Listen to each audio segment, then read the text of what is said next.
একটু শান্ত হও, একটু কথাটা শোনো। না না, আমি আর কিচ্ছু শুনবো না। এক সপ্তাহ সময় দিচ্ছি, তার মধ্যে মহারানী মতোই সীতাহার আমার চাই চাই চাই। কিন্তু গিন্নি, ওটার যে অনেক দাম। আমার কি আর মহারাজের মতো অত টাকা আছে বলো? এই শোনো, তুমি কি আছে আর কি নেই তা আমার খুব ভালো করে জানা আছে, বুঝলে? কিন্তু গিন্নি, একটা কথা কান খুলে শুনে রাখো, এবারে যদি তুমি ওই সীতাহার আমাকে গড়িয়ে না দাও, আমি তাহলে চিরদিনের মতো বাপের বাড়ি চলে যাব। এই আমি বলে দিলাম। আচ্ছা ফাঁপড়ে পড়লাম আমি, কি যে করি। দূর, আর ভালো লাগে না।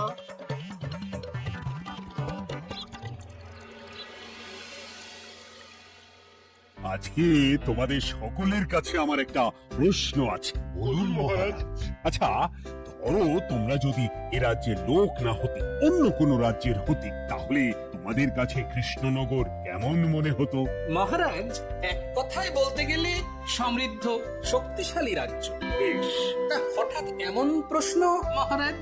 আসলে বেশ কিছুদিন ধরেই আমি একটা কথা ভাবছিলাম। ঈশ্বরের দয়ায় আমাদের সবই আছে, তবু রাজ্যকে আরো শক্তিশালী ও অন্যান্য রাজ্যের সাথে সুসম্পর্ক বজায় রাখা একটা রাজধর্মে পড়ে। ঠিক বলেছে। ঠিক বলেছে। বলি, তুমি কি এসব কথা কখনো ভাবো মন্ত্রী? হ্যাঁ, মানে আগে মানে রোজ না, কিন্তু কখনো সখনো বোধহয় ভেবেছিলাম। কবে শুনি? ইয়ে, ওই তো কিছুদিন আগে, ওই সেদিন। এটা ঠিক কোন সেদিনের কথা বলছেন মন্ত্রী মশাই? যেদিন আকাশে ওই দুটো সূর্য উঠেছিল? তোমাকে সবকিছুতে ফোড়ন কাটতেই হবে না গোপাল, হ্যাঁ? কি আর করি বলুন, আপনার কষ্ট যে আর সহ্য হয় না। যাই হোক, মুদ্রা কথা হলো, এসব কথা মাথায় রেখে এখন আমাদের কিছু করা উচিত। কিন্তু কি করা উচিত সেটা আমি ঠিক বুঝতে পারছি না। এই একটা করে রসগোল্লা খাওয়ালে কেমন হয়? এই, তুমি থামবে? মহারাজ, আমার কাছে একটা উপায় আছে। 10 দিনের একটা মিলন মেলার আয়োজন করলে কেমন হয়? খুব বাজে হবে। একটা মেলা কত ঝামেলার কাজ সেটা বোঝো? একেই কত খরচ, তার উপর আবার অনেক লোক। মোটেই না, এটা তো দারুণ বুদ্ধি দিয়েছো গোপাল। এমন কিছুই তো চাইছিলাম। দূর, আর সবকিছুই আমার বিপক্ষে মনে হয়। দিনটাই খারাপ, আমি বরং চুপই থাকি। তাহলে সবাই শোনো, 1 সপ্তাহ পর কৃষ্ণনগর এক বিরাট বড় মিলন মেলার আয়োজন করছে, আর তার জন্য লোকজনকে নিমন্ত্রণ করার আজ দেখবে গোপাল। যথাজ্ঞা মহারাজ। আর মন্ত্রী, ভালো করে শুনে রাখো, মেলা প্রাঙ্গণ সাজানো, ঠিকঠাক নিরাপত্তা, এসব তোমার দায়িত্ব।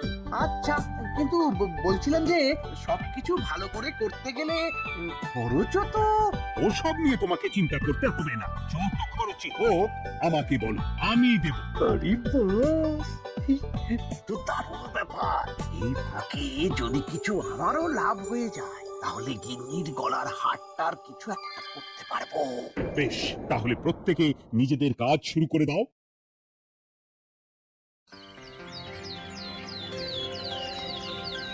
শোনো শোনো শোনো, 1 সপ্তাহ পর কৃষ্ণনগর মেলা প্রাঙ্গণে অনুষ্ঠিত হতে চলেছে 10 দিন ব্যাপী মিলন মেলা।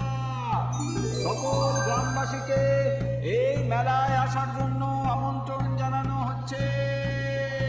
শোনো শোনো শোনো।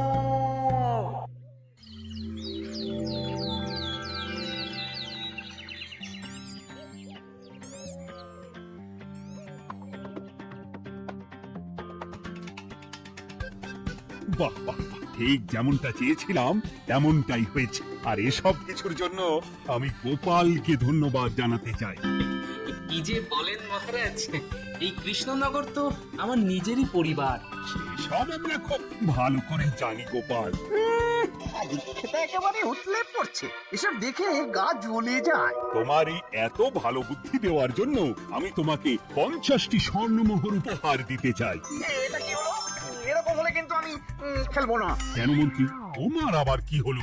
আমিও তো মেলার আয়োজন করেছি, তাহলে গোপাল একা কেন উপহার পাবে? সে তো মেলার জন্য অনেকেই কাজ করেছে, কিন্তু আসল বুদ্ধিটা তো দিয়েছে গোপালই। মন্ত্রী মশাইয়ের বোধহয় খুব হিংসা হচ্ছে। ঠিক আছে মহারাজ, আপনি বরং এই উপহার সকলের সাথে ভাগ করে দিন। না গো, কোনো ভাগ চাই না, তোমার উপহার তুমিই রাখো। তো সব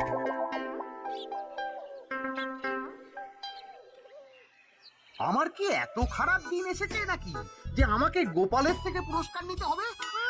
অনেক হয়েছে। না না না, এবার আমাকেই কিছু ভাবতে হবে মনে হচ্ছে।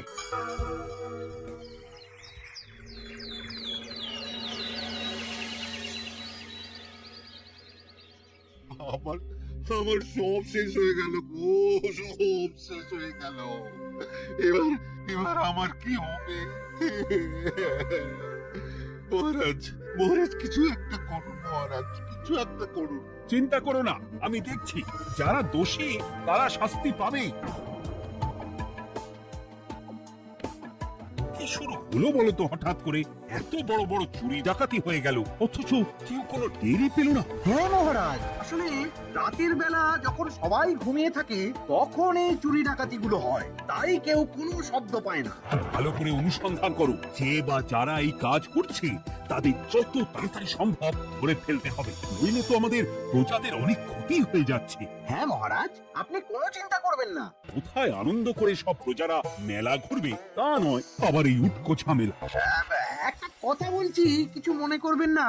আসলে এই ঝামেলার কারণ হলো গোপাল। আমি ঠিক জানতাম কোনো না কোনো ভাবে আপনি আমাকে দোষ দেবেন। সত্যি তো এসবের সাথে গোপালের কি সম্পর্ক? ওরই তো সম্পর্ক আছে মহারাজ। মেলা শুরু হলো আর তার সাথে চুরি ডাকাতিও। আর যদি গোপাল মেলার বুদ্ধিটা না দিত তাহলে রাজ্যে এত চুরি ডাকাতিও বাড়তো না। মানছি মন্ত্রী মশাই, মেলার বুদ্ধিটা আমার, কিন্তু মেলার নিরাপত্তা রক্ষা তো আপনার দায়িত্ব ছিল। যদি মেলা থেকেই এই ঝামেলা শুরু হয় তাহলে তো আপনার কাজেও ফাঁক আছে। মুখ সামলে কথা বলো গোপাল। তোমরা একটু থামবে? এখন নিজেদের মধ্যে ঝামেলা করার সময় নয়, সবাইকে একসাথে কাজ করে আসল চোর ডাকাতদের ধরতে হবে, তারপর বোঝা যাবে কার দোষ ছিল আর কার নয়। আগে মহারাজ।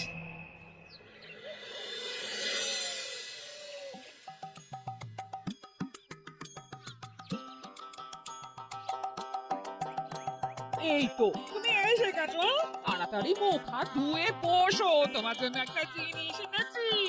বলো কি জিনিস? আরে একটু অপেক্ষা করোই না, আমি আনছি। বেশ, আনো তাহলে।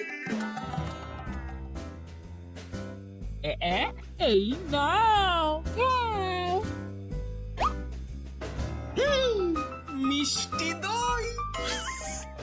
গো খেয়ে দেখো তো কেমন। দারুণ সুন্দর স্বাদ তো গিন্নি। কোথা থেকে এনেছো? ভালো, মেলা থেকে এনেছি। ও জানো, বিনা পয়সায় গো। বিনা পয়সায়? তা কে দিল শুনি? সুজন দইওয়ালা, বড় ভালো ছেলে। শুধু আজ নয়, ও রোজই মানুষকে ভালোবেসে না বিনা পয়সায় দই খাওয়ায়। হ্যাঁ, বাবা, বেশ অবাক করা কাণ্ড। আসলে সুজনের দেশের বাড়িতে অনেক জমি জমা, গরু মোষ আছে। ও তাই বলে ওর টাকা পয়সার নাকি কোনো দরকার নেই, তাই ও বিনা পয়সায় খাওয়ায়। হ্যাঁ, বুঝলাম। বাবা, খুব ঘুম পাচ্ছে এখন। গিন্নি, শোনো না, আমি বরং একটা ঘুম দিই এখন, বুঝলে? তুমি বরং বিকেলে আমায় একটু ডেকে দিও, ওর কাজ আছে। আচ্ছা বেশ। তোমাদের জন্য সেটাই ভালো, কারণ এমনিতেই মহারাজ চোর ডাকাত ধরার জন্য প্রহরীর ব্যবস্থা করছে পুরো রাজ্যে। না না না, সে নিয়ে আপনি চিন্তা করবেন না।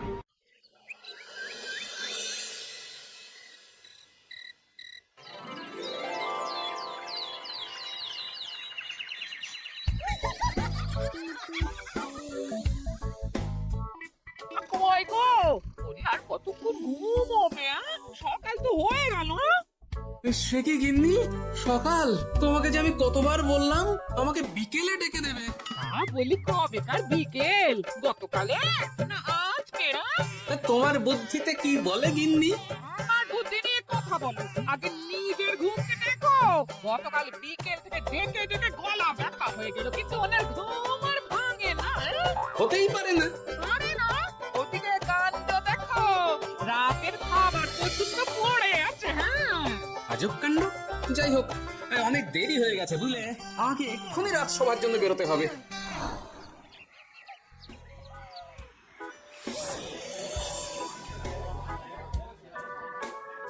বাবা, এত ভিড় কি আছে এখানে?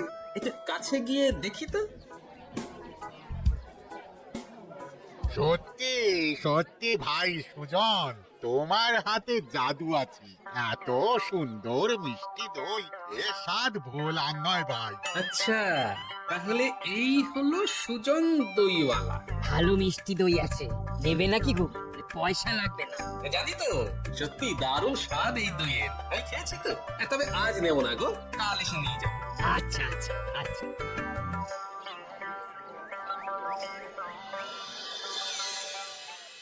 আর কোনো নতুন খবর পেলে ওই ডাকাতদের ব্যাপারে?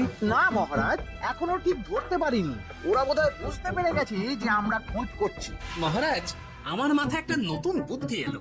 রাতের বেলা করে সব বাড়িতে পাহারা দেওয়া শুরু করলে কেমন হয়? সব চুরি তো রাতেই হচ্ছে। আরে, এ তো দারুণ বুদ্ধি। কিন্তু মহারাজ, আমাদের রাজ্যের প্রহরীরা রাতের বেলা কি করে পাহারা দেবে? কেন কেন, কি সমস্যা? অনেক সমস্যা আছে। তাদের শরীর খারাপ হতে পারে, তার চেয়েও বড়, রাত জেগে থাকলে দিনে তারা সকলে ঘুমোবে, তখন পুরোটাই বেকার হবে। কিচ্ছু বেকার হবে না মন্ত্রী মশাই, আমাদের প্রচুর সেনা আছে। তাদের সকলকে দায়িত্ব ভাগ করে দিলেই হয়ে যাবে। তুমি বেশি বোঝো। গোপাল তো কিছু ভুল বলেনি মন্ত্রী, আমরা পাহারা বাড়াবো। আমি আজই সব সেনাদের সাথে কথা বলছি। সেনাপতি, তুমিও এই ব্যাপারটা একটু দেখো। যথাজ্ঞা মহারাজ।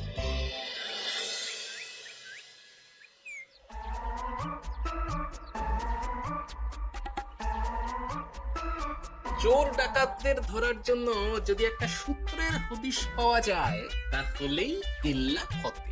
কিন্তু সেটাই পাওয়া যাচ্ছে না বলেই এত সময় লাগছে। আরে, ওটা মন্ত্রী মশাই মনে হচ্ছে না? আড়ালে দাঁড়িয়ে এরকম কার সাথে কথা বলছে? এবার আমি যা বলছি ভালো করে শুনো। আজ রাতে মেলার পিছনের দিকে যে মাঠটা আছে সেখানে চলে এসো। বাকি কথা ওখানেই হবে। এই জায়গা নিরাপদ নয়। বেশ রহস্যজনক ব্যাপার। মেলার পিছনের মাঠ বললো না? রাতে আমাকেও দেখতে হবে কি হয় সেখানে।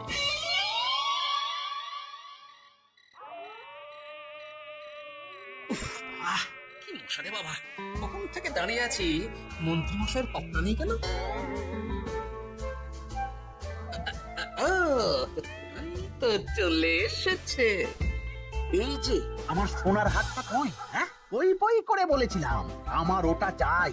আগে কি আর বলি বলুন তো, ওই হারটা আমাদের দলের প্রধানের খুব পছন্দ হয়ে গেছে, তাই কোনোভাবেই ওটা দিতে পারলাম না। কি এত বড় সাহস! আমার বলার পরেও তুমি এরকম করলে?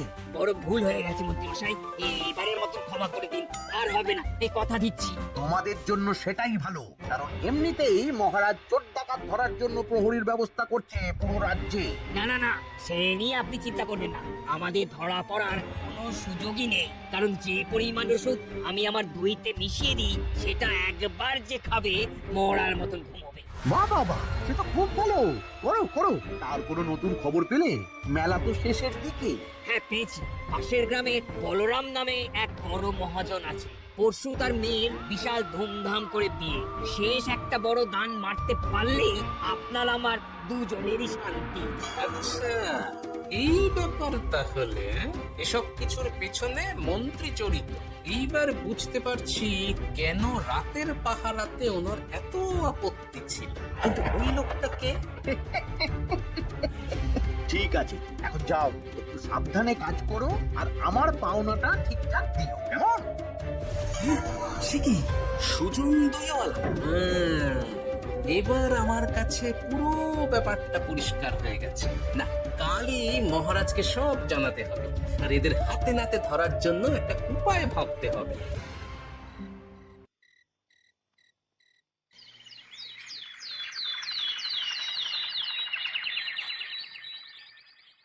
আরে এসো এসো, তোমার জন্যই তো অপেক্ষা করছিলাম। কি এমন জরুরি কথা আছে যে একান্তে দেখা করতে চাইলে? কোন মুখে বলি মহারাজ, সর্ষের মধ্যেই যখন ভূত তখন আর কি।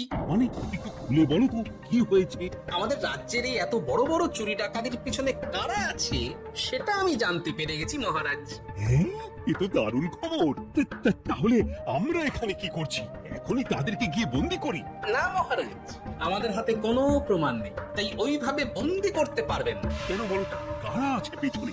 সেটা আপনি নিজের চোখেই দেখে নেবেন পরে। তবে এটা জানিয়ে রাখি, আমাদের মন্ত্রী মশাইও যুক্ত আছেন। আমাদের মন্ত্রী? এত বড় বিশ্বাসঘাতকতা! আমি এখনই নিজের হাতে ওকে বন্দি করতে চাই। না না না না মহারাজ, সেটা করলে বাকি ডাকাতদের ধরতেই পারবেন না। তাহলে উপায়? আমি জানতে পেরেছি এই ডাকাতদের পরের নিশানা হলো পাশের গ্রামের বলরাম মহাজনের বাড়ি। বলরাম মহাজন? কাল তোর বিয়ের বিয়ে, আমাদেরও তো নিমন্ত্রণ আছে সেখানে। তাহলে তো আরোই সোনায় সোহাগা। শুনুন মহারাজ, আমার মাথায় দারুণ এক বুদ্ধি এসেছে। সে কি? হ্যাঁ, আপনি কোনো চিন্তা করবেন না, আমি শুধু যা বলছি সেটা করুন, বাকিটা আমি সামলে নেব। তবে দেখবেন যেন মন্ত্রী মশাই এসবের কিচ্ছুটি টের না পায়। বেশ বেশ বেশ।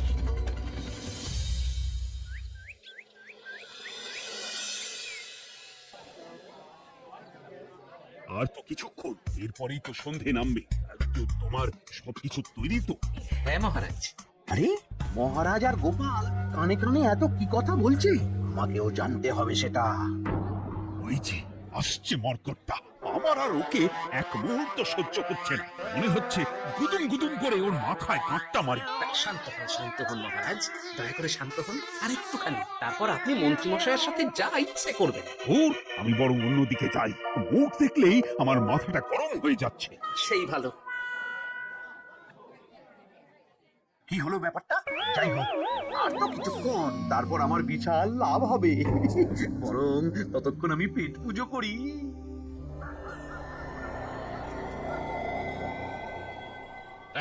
যা যা দামি জিনিস আছে সব দিয়ে দে। এই তো খেলা শুরু। এবার আর আমায় পায় কে? ও বাবা, এরা আবার কারা? সত্যি গোপাল দারুণ চাল চেলেছে। এই তোমরা এখানে কি করতে এসেছো? কেন তোমরা যা করতে এসেছো? ডাকাতি? এমন তো কোনো কথা ছিল না। কার দলের লোক তোমরা? মন্ত্রী মশাইয়ের দলের লোক। কি বলছে এসব? কোথায় কোথায়? এই মন্ত্রী মশাই, এই কি বলছে এরা? আপনি দু নৌকোয় পা দিয়ে চলছেন, আমরা থাকতে আপনি আরো এক ডাকাতের দলের লোককে ডেকেছেন। কি মন্ত্রী? শেষে কিনা তুমি? খেয়েছে রে, আর বোধহয় বাঁচতে পারবো না। কই চুপ কেন? বলুন, মন্ত্রী মশাই সোনার হার ডাকাতি করে আপনাকে দেওয়ার জন্য এখানে ডেকেছেন। কি সোনার হার? আমাকেও তো একই কথা বলেছে। আপনি আমাদের থেকে খবর নিয়ে অন্য দলকে কাজ দিয়েছেন। না না, মিথ্যে কথা। কিসের মিথ্যে? আপনি ছাড়া তো আর কেউ জানতো না এখানের কথা। না গো, আমি শুধু তোমাদেরকেই কাজ দিয়েছি একদম শুরু থেকে। আর কোনো ডাকাতের দলকে আমি চিনি না, আমি তো নিজেই প্রথম শুনছি। মন্ত্রী, লজ্জা করে না তোমার? তুমি আমার প্রজাদের এইভাবে ঠকাচ্ছিলে। মানে মহারাজ, আমি আসলে অনেক হয়েছে মন্ত্রী মশাই, আপনি ধরা পড়ে গেছেন। প্রহরী, বন্দি করো সবাইকে, আর মন্ত্রীকেও। আমাকে ক্ষমা করে দিন মহারাজ, আমি ইচ্ছা করে এটা করিনি। আসলে আমার গিন্নি কদিন ধরেই মহারানীর সীতাহারের মতো দেখতে হার বায়না করেছি। তার জন্য তুমি নিজেদের লোকেদের থেকে চুরি করবে? আর কি করব বলুন, এক সপ্তাহের মধ্যে হার না দিলে বাড়ি ছেড়ে চলে যাবে বলেছে। তাই আমি এখন আপনি যেটা করেছেন সেটা যদি আপনার গিন্নি জানতে পারে, তাহলেও বাড়ি ছেড়ে চলে যাবে। শাস্তি তো তোমাকে পেতেই হবে মন্ত্রী। হাই, কে আছো? শোনো, মন্ত্রীকে মুখে কালি মাখিয়ে গাধার পিঠে বসিয়ে সারা রাজ্য ঘোরাও, এটাই ওর যোগ্য শাস্তি। আর গোপাল, তোমার বুদ্ধির প্রশংসা করতেই হয়। তোমার পুরস্কার আমি কাল রাজসভায় দেব। দূর দূর, জীবনে বিয়ে করাই ভুল হয়েছে আমার।